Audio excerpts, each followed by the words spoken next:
でして、そこに今回の招待状が来たので、これは我々にとっても非常にありがたい、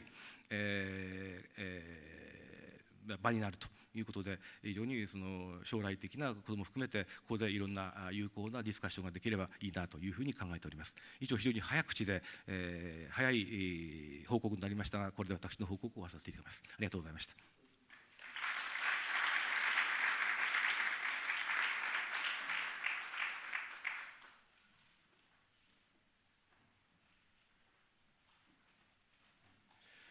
We'd like to open up the floor for discussion, but first of all, I'd like to invite the speakers back here. Perhaps we can sit here.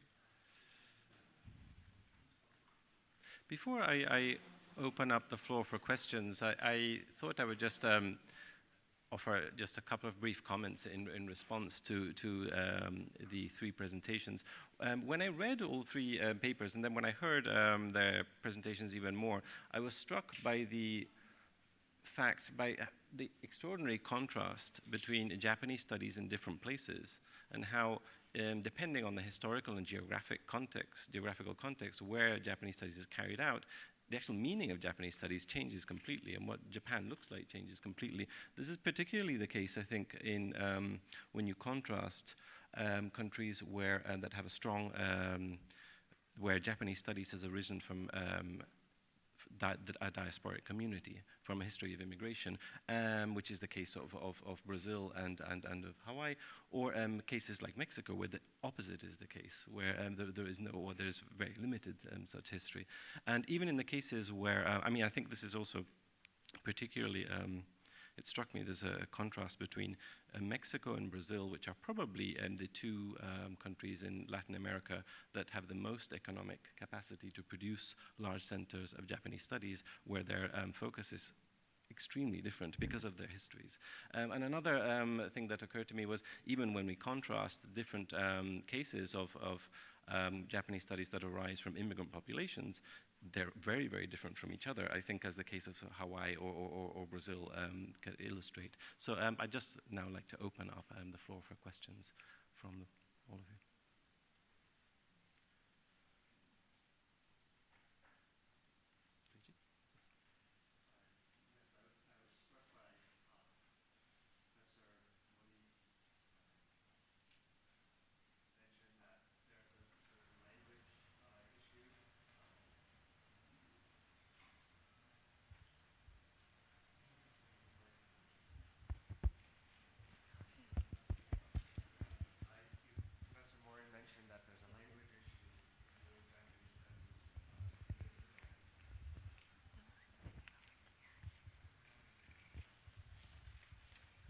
If you publish in Portuguese, then no one will read the scholarship.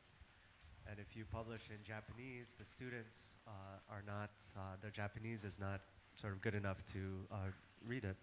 And I was wondering if there is a similar sort of issue. I wanted to ask Professor Garcia if there's a similar issue about doing scholarship in Spanish. Do you face a similar dilemma?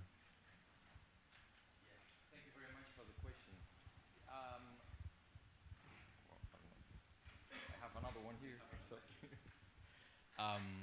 Yes, we are facing such kind of similar problems also in the case of Spanish.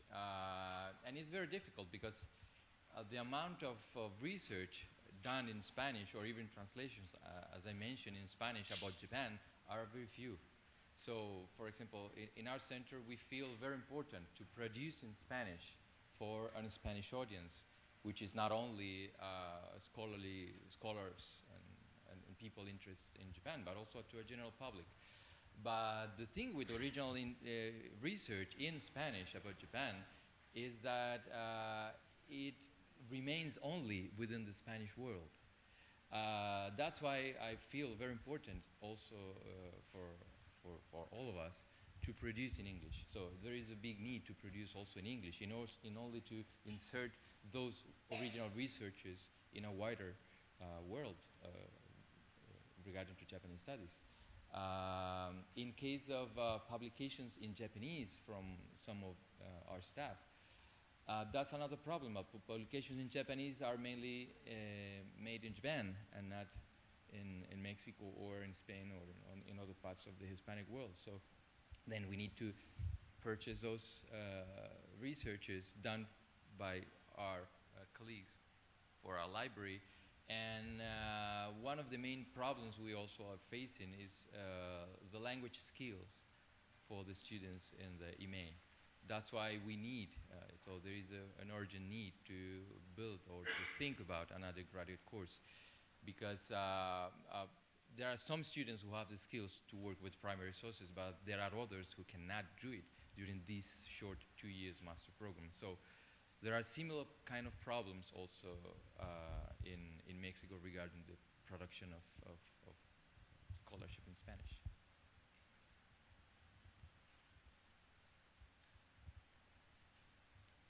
森でございます。言葉の問題というのは私たちも頭が痛い問題です。少なくとも先ほど言いましたが、サンボロ大学で日本語を学ぶという人たちの日本語能力は入学時はほとんどゼロです。でその中で、4年間の中で一応ある程度のレベルまで、育成しなければいけないわけですけれども、先ほど言いましたようにやっと日本語能力試験2級のレベルであるということでございます。これは当然ながら授業の少なさということもあるのですが、我々の、いわゆる制度の中で2つの言語を同時に勉強しなきゃいけないということがあるわけです。つまり日本語の学生はポルトガル語の方の講義も取らなきゃいけないというような制約もあります。つまり我々制度的に日本語の講座をですね、数を増やすということは無理です。ですからそういった学生がですね、じゃあどういうふうに日本研究の第一歩を進めるのかという時に考えましたのが、少なくともポルトガル語で書かれた先行研究というのは非常に少ない。つまり、で日本語は読めない。そうなると、学生に対して英語で、少なくとも学部の学生に対しては英語でお英語を読ませて、その中で日本研究の第一歩を進ませていくということに現状はなっております。でこれはその大学院の学生もそうでして、またマスターレベルではその日本で出版された日本語の研究書が読めるレベルまで達しません。そうしますとやはりマスターレベルまでは、英語の先行研究を読ませていくと、あるいはポルトガル語で我々の知見を、なんていうんですか、教えていくというような形でやると。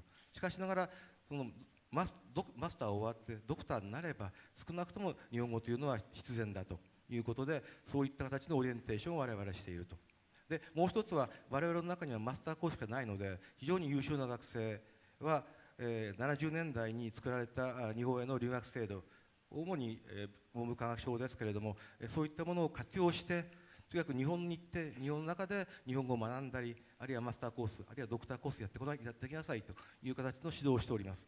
これは学生に対して非常に申し訳ないのですが、我々が持っている現状からしますと、優秀なあるいはあるレベルを持った日本研究者というのを育成することができないので、日本に相変わらず頼っているというような状況でございます。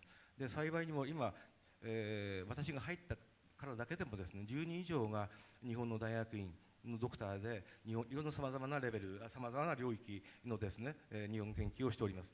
でそういった若い連中が帰ってきたときに、その世代が一代変わるわけですけれども、そこに我々は新たな日本研究の可能性ということを考えております。これは我々っていう複数形では私は考えています。だからそういった連中にうまくバトンタッチをできるという仕掛けをですね、先輩として私たちは残していかなければいけないんではないか。つまり彼らが帰った時に彼らが働きやすい、彼らが研究しやすい場所をですね、作ってあげておくということが我々重要だというふうに思っています。で先ほどのその言語の問題で言いますと、ジャパンファウンデーションに対しては毎年のように申請を出しております。これは日本語ではありません。もう英語の文献をくださいというふうに言っております。少なくとも英語から我々始めるしかないというような本当に制約を持っているんです。それでもないよりはまし。でそうするとやっぱり日本で行われている日本研究じゃない、つまりアメリカが中心になりますけれども、アメリカで行われている日本研究という資格、新しいアプローチの仕方、そういったものを学生が学ぶので、そういった中でブラジルにおける日本研究はどういうふうにしなければいけないのか、それは、彼らが考えてくれるというふうに私は信じておりますし、私もそういう形でブラジルにおける独自の日本研究を確立しなさいというふうに学生は指導しております。ちょっちょっと長くなりました。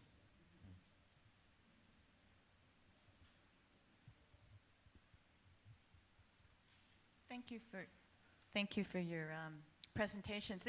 Perhaps this is more of a comment, but just to spark discussion, what struck me tying all of your presentations together was, first of all, how impressive the list of publications from Mexico and Sao Paulo to show that your center is active in producing research in whatever language. And yet also thinking about what Professor Satsuma is saying about the pressures of being a state university. My university is a state university, and our Japanese Studies Center has recently started to dismantle the in-house publishing program. Our last edited volume was published, I think, in 2011. We're still taking orders and selling it, but we don't have any plans to produce any more because our university is putting pressure on us to discontinue in-house publishing because of, perhaps my UK colleague will know, the RAE, we call it the ERA, which is a national research assessment exercise, ranks in-house publications very low on the rank. So our center affiliates are not encouraged to publish with us. In fact, we're actively discouraged, and this takes away from one of the very important tangible results of the activities of Japanese Studies Center. And so when I see your list, I think how wonderful that is.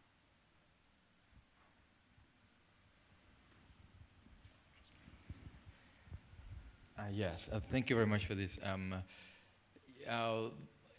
This is one of the things, for example, that we are very happy of, that, well, we have this publishing house at the same institution, so we have our own publishing house, and we don't have problems in getting funds for publishing in Colegio de Mexico.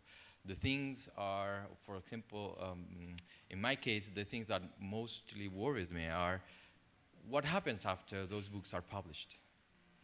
So which are the networks, distributing networks they use for this, and that's one that's a pity sometimes, because the institution spend a lot of money in publishing books on Japan or about China or about India, and then a big percent of them remains on the stores.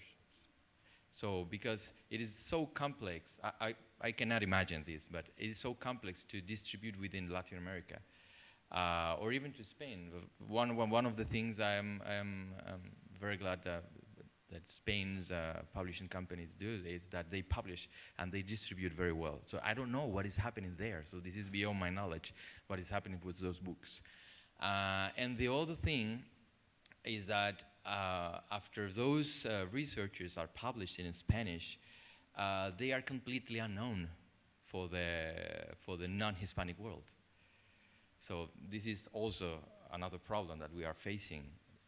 Sometimes this is also our responsibility to not only publish in Spanish, but in other languages, or to try to publish in both languages and those things. Regarding the language, for example, since we are a graduate institution, we receive only few students every generation. And now the problem we are also facing is that there is no problem with English. So they need to know English very well in order to get into the program. If not, they are not allowed to enter. But then what to do with Japanese? In the case of the PhD programs, they must have Japanese skills in order to get in. And sometimes they spend more time after the MA, or they spend a lot of efforts to gain the proper Japanese level for into the PhD. But in the case of the master program, it is not so well thought about. So do we need to also put restrictions to the students in order, okay, you also for the MA need a certain level of Japanese language? Then we will have problems because there are not so many students.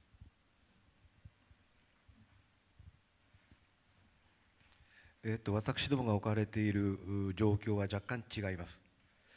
サンプル大学の場合には大学全体の出版局エドウスピといいますが、それと我々の学部にはウマニッタスという別の出版局があります。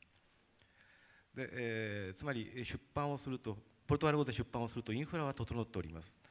で、我々がその出版の資金を出すいわゆるサパペスピとか、これは州の研究支援財団ですが、CNP ですとか、そういった支援財団がありまして、資金もそこから得ることができる。少なくともサンパウロ大学というのはブラジルトップであるというふうに、認識されておりますので、つまりインフラはある、資金はある。ただし我々スタッフの方が持っている情報がない、つまり出版するものがないということが一つ問題でございまして、まずそこは改善して、少なくともポルトガル語で、日本研究の成果を表していくということが必要であると。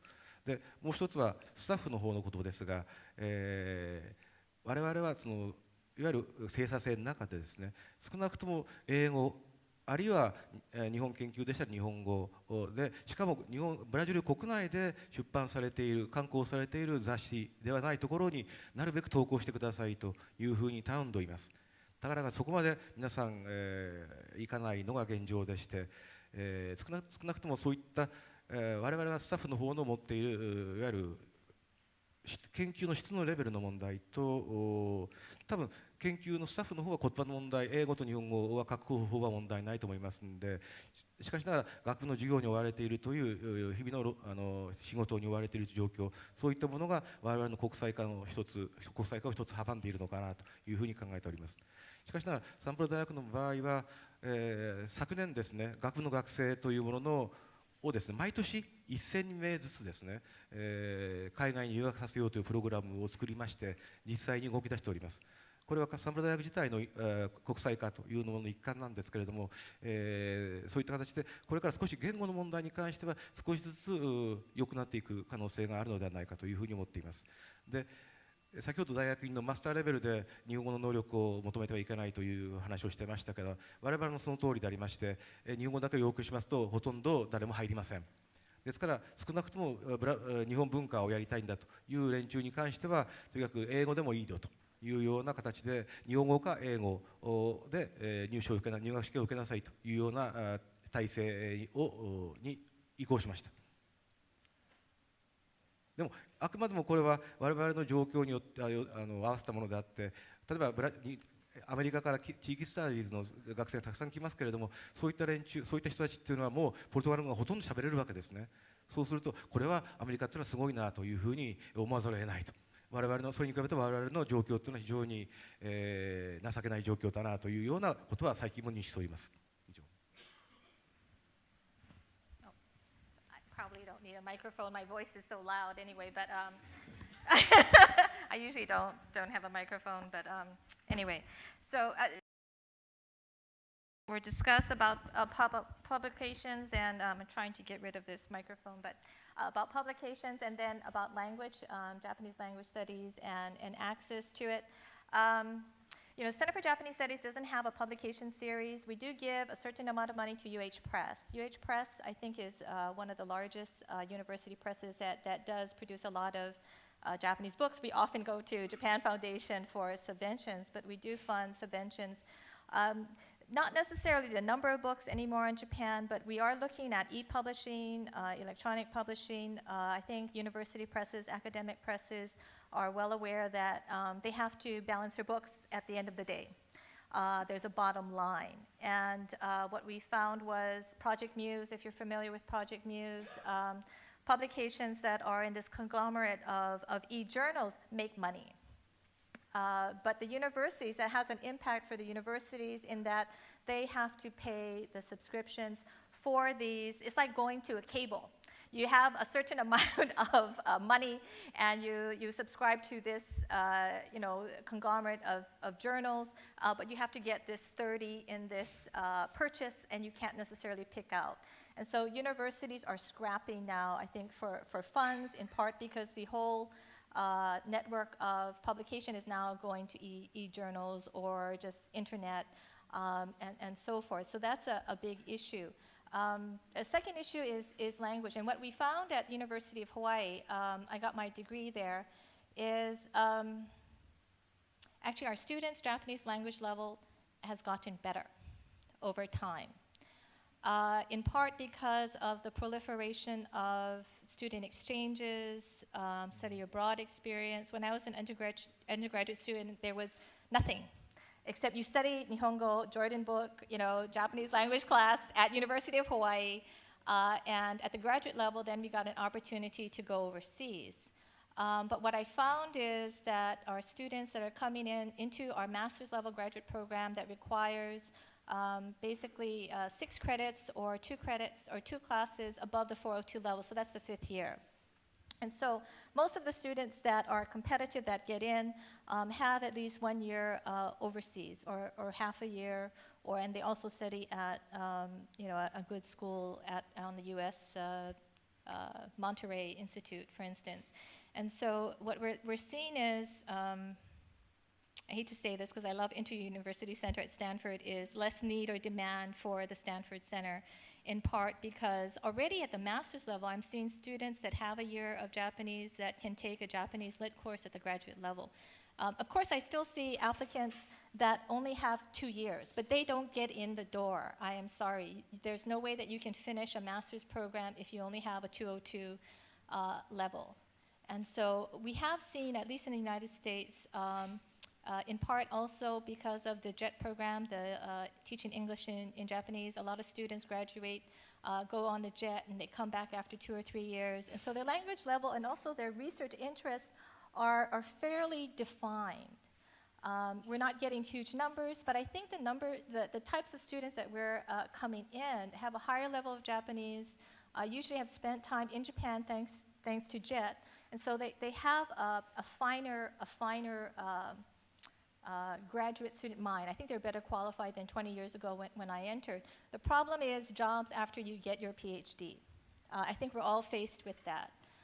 So we have a huge number of graduate students at UH, but the next step is how do we find jobs for our students in the middle of the Pacific, the farthest, the remotest landmass in the world. And so that's our challenges that we see actually. Funding, where do our students go for after they get their PhD? Thank you.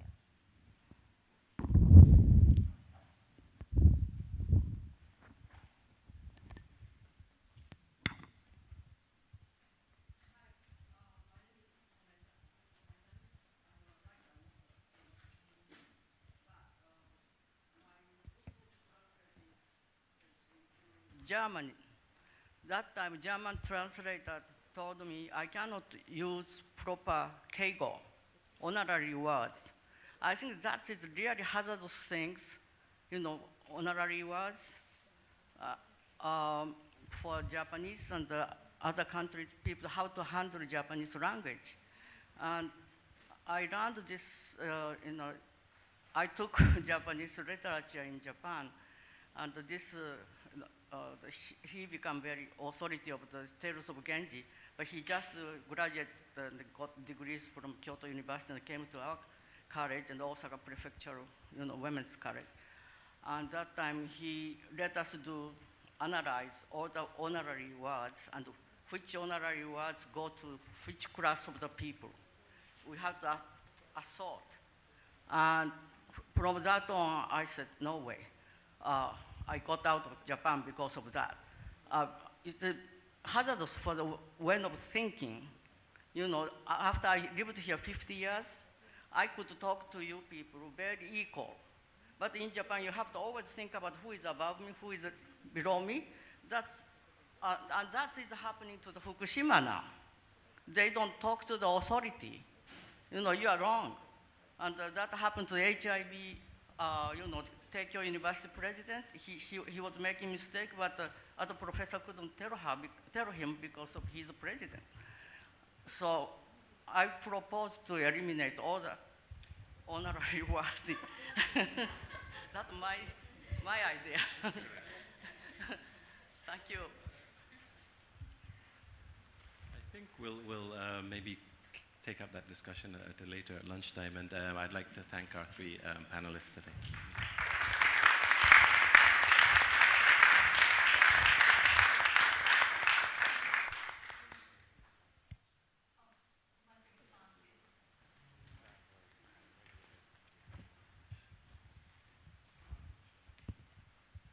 今の質問というかコメントに対して一つだけ言いますが、ですね、ブラジルの日本人移民社会、日系人移民社会の中では、まず日本語で、消えていくのが敬語でございます。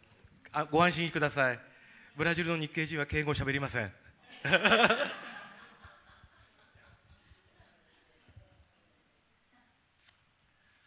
Thank you all for your presentations today. Thank you.